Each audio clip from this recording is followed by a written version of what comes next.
Hi everyone, Scott Sapanic, I'm thevet.com, thespiritualmarine.com, and also for those willing to explore hardcore is bornagainisrael.com. Today is the 16th of April, 2018, and today we're gonna on imthevet.com, we're going to do a showcase video, a couple of them that we're going to keep up, and then either we'll create another page to showcase them as far as an archive goes, then people can go to that. And this is just as much our benefit as well, because these things reinforce. They keep reinforcing day after day after day, no matter what the news is. You know, a couple of days ago,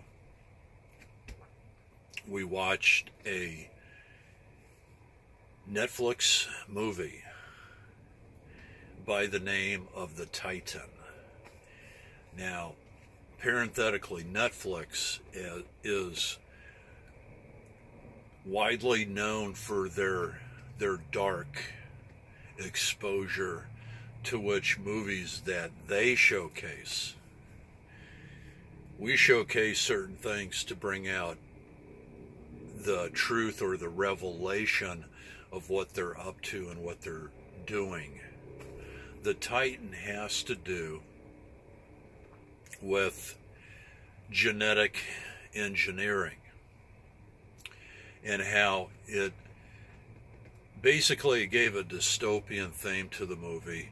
You know, the Earth was had so many months or days left because of the nuclear fallout, etc., etc. And then these military people were gathered to form this nucleus of an escape team that would go to Titan, which is one of the moons that orbits Saturn. We could talk a long time about Saturn and all the archetypes and the memes and the historical ramifications and how planetary catastrophism comes into the picture and things like that, but we won't. We'll keep it short. Saturn has a lot of relativeness to the metaphor of Satan, Ha-Satan, and how that force of darkness was worshipped as Saturn. Please explore that on your own behalf. There's a lot of books, a lot of publications that you can get that will explain all the historicity of Saturn and how it was worshipped. But anyway, getting back to the movie. So we saw the movie, and again, it had to do with a lot of this genetic engineering so that this team could go to Titan, the planet, and basically set up shop and keep humanity going. The very next day, which was yesterday, there was an article that we saw right there that they're kickstarting genetic engineering in humans. So, you know, it's these kind of examples that are going to be showcased for the reason and the import, the meaning, the dissemination of what they mean. It's wild stuff. We live in wild times.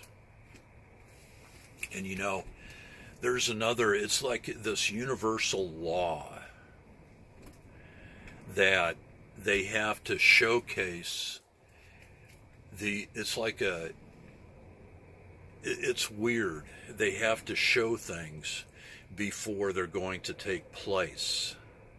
the dark side. We're talking about the dark side.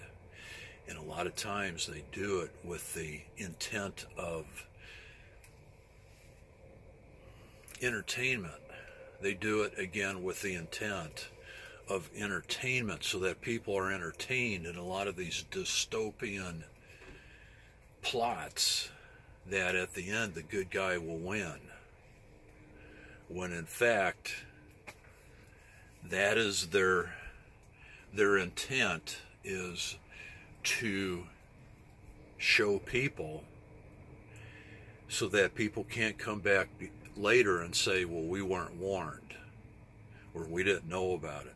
Well, yes, you did. Because these movies, how did they know this stuff, this prescient information? In other words, they came out with things. Here's another example. We just saw this a few days ago as well. Devil's Advocate, with Al Pacino, Nuvo Reeves, and a couple other, Charlize Theron, forget how to pronounce her name. And we were thinking, yeah, this is going to be kind of a tongue-in-cheek movie about the Devil's Advocate, etc., etc. That movie is a chilling movie, and it shows what the intent is from the dark side. You can rent it. You can rent it on Amazon Instant or iTunes or a few other places. Watch it right there on your phone. You know, either by Wi-Fi or whatever for $2.99, $3.99, I forget. And you can see it, and you watch these things, and you realize, it dawns on you, the Holy Spirit giving you the intel, that this is what they're up to. And of course, the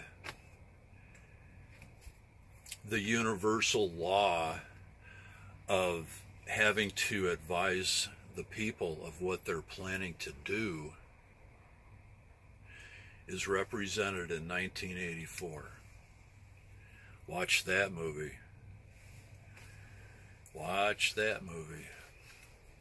That is a very creepy movie. The original movie had I forget the English actor's name, and then it had Richard Burton. Richard Burton, he was married to the other famous actress there for a while. Anyway, how do they know these things? Because they're getting this intel, this information. They're marching orders from the dark side. And they're putting these things out there so that they get this knowledge of the people in the back of their mind that these things are going to happen. But in the case of entertainment, that the good guy wins.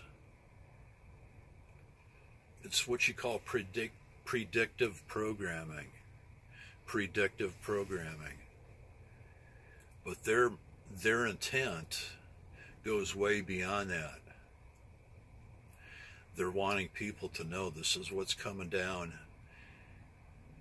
in the future, but by the same token,